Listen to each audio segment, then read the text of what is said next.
La France envisage de donner aux enfants musulmans un numéro d'identification pour s'assurer qu'ils vont bien à l'école. Un numéro pour identifier les écoliers musulmans, le message enflamme les réseaux. Allez, on fait la lumière sur cette histoire. La France, pays des droits de l'homme? Pas si sûr.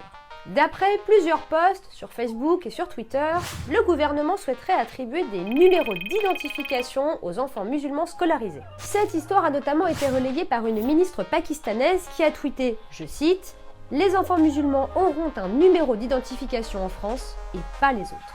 Et depuis, le message circule partout sur les réseaux. L'histoire a même été relayée par une éditorialiste du Washington Post. Les critiques sont très virulentes, les internautes sont choqués.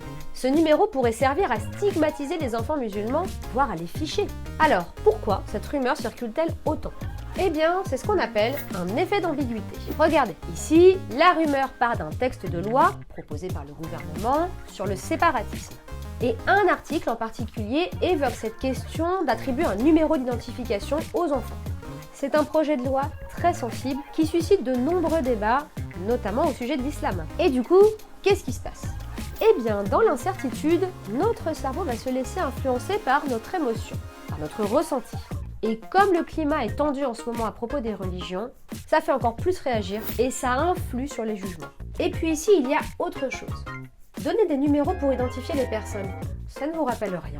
Mais oui, sous l'Allemagne nazie, les Juifs étaient obligés de porter une étoile jaune pour être identifiés.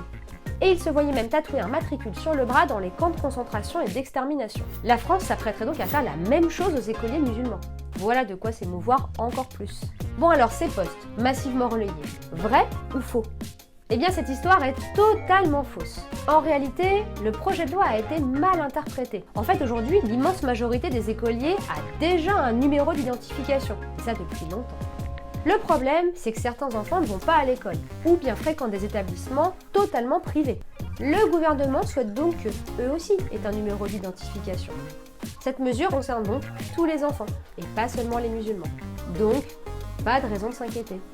D'ailleurs, la ministre pakistanaise a fini par retirer son tweet et publier un message d'excuse. Même chose pour l'éditorialiste du Washington Post. Vous le voyez, une rumeur a tôt fait d'emballer Internet, surtout quand le contexte est très sensible. Alors ne relayez pas les messages qui vous émeuvent ou qui vous énervent sans avoir vérifié. Et pour cela, on vous attend sur la rubrique Fake Off de 20 minutes.